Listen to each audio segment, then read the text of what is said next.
Daniel 2-ാം അധ്യായം 8 മുതൽ 15 വരെ തിരുവചനങ്ങൾ. വറക്കുമോർ. അതിന് രാജാവ് മറുപടി കൽപ്പിച്ചത്, എൻ്റെ വാക്ക് സുസ്ഥിരമെന്ന് നിങ്ങൾ അറിഞ്ഞതുകൊണ്ട് നിങ്ങൾ കൂടുതൽ സമയം ആവശ്യപ്പെടുകയാണെന്ന് എനിക്ക് നന്നായി അറിയാം. നിങ്ങൾ സ്വപ്നം അറിയിക്കാഞ്ഞാൽ നിങ്ങൾക്ക് ഒരു വിധി മാത്രമേയുള്ളൂ. സമയം കഴിയുവോളം എൻ്റെ മുമ്പിൽ വ്യാജവും കപടവാക്കും പറയുവാൻ നിങ്ങൾ യോജിച്ചിരിക്കുന്നു. സ്വപ്നം പറയുവിൻ, എന്നാൽ അർത്ഥവും അറിയിപ്പാൻ നിങ്ങൾക്ക് കഴിയും എന്നെനിക്ക് ബോധ്യമാകും. കൽദയർ രാജസന്നിധിയിൽ ഉത്തരം ബോധിപ്പിച്ചു.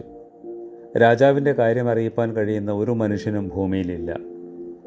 എത്രയും മഹാനും ബലവാനുമായ യാതൊരു രാജാവും ഏതാദൃശമായ കാര്യം ഒരു മന്ത്രവാദിയോടോ ആഭിചാരകനോടോ കൽദയനോടോ ഒരിക്കലും ചോദിച്ചിട്ടില്ല. രാജാവ് ചോദിക്കുന്ന കാര്യം പ്രയാസമുള്ളതാകുന്നു. തിരുമുമ്പിൽ അത് അറിയിപ്പാൻ അശരീരികളായ ദേവന്മാർക്കല്ലാതെ മറ്റാർക്കും കഴിയുകയില്ല. അപ്പോൾ രാജാവ് കോപിച്ച് ക്രുദ്ധനായി ബാബേലിലെ സകല വിദ്വാൻമാരെയും നശിപ്പിക്കുവാൻ കൽപ്പനയായി. അങ്ങനെ വിദ്വാൻമാരെ കൊല്ലുവാനുള്ള കൽപ്പന പുറപ്പെട്ടു. അവർ ദാനിയേലിനെയും കൂടെ കൊല്ലുവാൻ അന്വേഷിച്ചു. എന്നാൽ രാജാവിൻ്റെ സേനാനായകനായ ബാബേലിലെ വിദ്വാൻമാരെ കൊന്നുകളവാൻ പുറപ്പെട്ട അര്യോക്കിനോട് ദാനിയേൽ ബുദ്ധിയോടും വിവേകത്തോടും കൂടി പറഞ്ഞു, രാജസന്നിധിയിൽ നിന്ന് ഇത്ര കഠിനമായ കൽപ്പന ഉണ്ടാകുവാൻ കാര്യമെന്ത് എന്ന് അവൻ രാജാവിൻ്റെ സേനാധിപനായ അര്യോക്കിനോട് ചോദിച്ചു. അര്യോക്ക് ദാനിയേലിനോട് കാര്യമറിയിച്ചു.